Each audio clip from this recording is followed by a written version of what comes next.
And I'm really excited for our guests this morning. Over 20 million online views between the two of them. This Thursday, you have the chance to see 5 world-class illusionists in one incredible show. I'm talking about the Champions of Magic live, up close and personal at Sycuan. We have Sam Strange and Alec McAleer joining us this morning to tell us more about what those viewers can expect, people who have joined you guys on social media and who are coming out to see you. Good morning to both of you.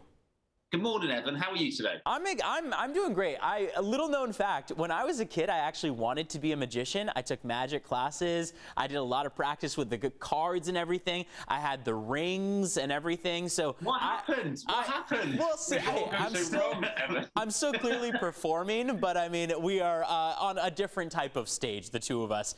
You guys have a lot more, I'd say, pressure in terms of delivering kind of this incredible performance to audiences. And I assume, as I mentioned, you guys have millions of views online. Is there a big difference between performing for a camera versus performing on the stage? Oh, there is. The jeopardy is far more apparent when you're performing on a stage because it's live theatre, like you've alluded to there. You can get away with doing things online if you edit it. You can get away with doing things on television even. But when you're in the live environment of a theatre, where you've got a few hundred people or thousands of people watching you, there is a real chance that sometimes it can go wrong. And you know what it has done as well? Over the years, because we've been performing for years, inevitably, anything that can go wrong has gone wrong. Yeah. So they're always often the best moments to watch, really, because you watch magicians squirm as opposed to taking the limelight and the applause. That's what I mean. I feel like my expectation here, of course, is to like deliver a forecast and talk about the news. You guys, like viewers, are expecting like gasps and big crazy things to happen, as opposed to with me, they're just like, oh, that's how the forecast looks. So we have like different kind of viewers and things that people are expecting from us. Tell us your guys' story really quickly, briefly, for each of you, how you got into magic and what kind of magic you guys kind of do.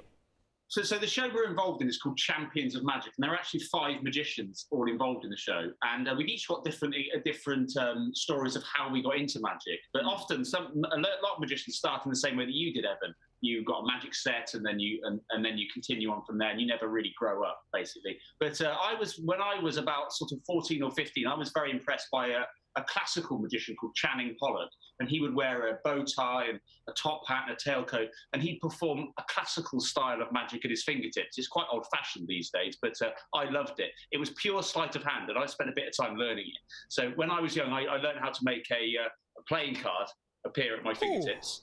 And then I learned how to make a second one appear. Oh my gosh. And then with a bit more practice, I learned how to make a third, and a fourth, and a fifth.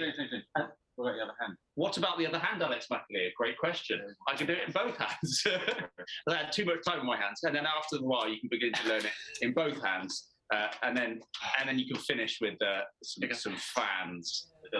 Oh my gosh. So I don't have any friends, because that took me a long time to learn. But I think that's the coolest part, is that it just kind of defies reality. People like to be kind of taken out of their comfort zone and put into kind of a world where this stuff can happen. Tell us, we just saw a clip a little earlier of things getting much crazier on that stage as opposed to just sleight of hand. We saw it looked like chainsaws, people getting sawed. What's that process like, putting that on a stage? Oh, it's like it involves a small village of crew, and we've got a brilliant crew. Especially these guys are young and strange. They do the big illusions. We've got Fernando Velasco, who does the big escapes. He's got a water tank. There's Jaws of Death and that sort of stuff.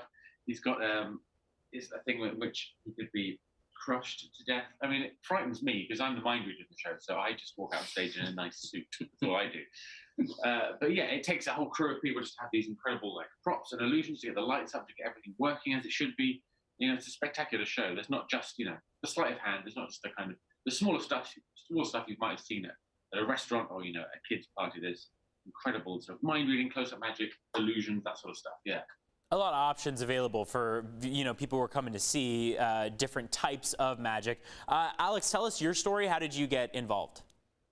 Oh, so I started performing stuff when I was relatively young, maybe a teenager.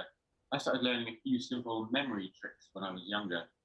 And then from the memory tricks, I started to learn to play with people's memory and then with people's minds, and then started reading people's minds, and it sort of grew from there. Also, watching someone when I was younger, I watched a guy called Uri Geller, who's really well known in the UK, but not so well known here. And he was a psychic who could bend spoons with his mind. And I learned how to sort of make it look like I could bend spoons with my mind. So make it look like. you guys are going to be here in San Diego. What's it like? I mean, I'm assuming you guys are on tour right now.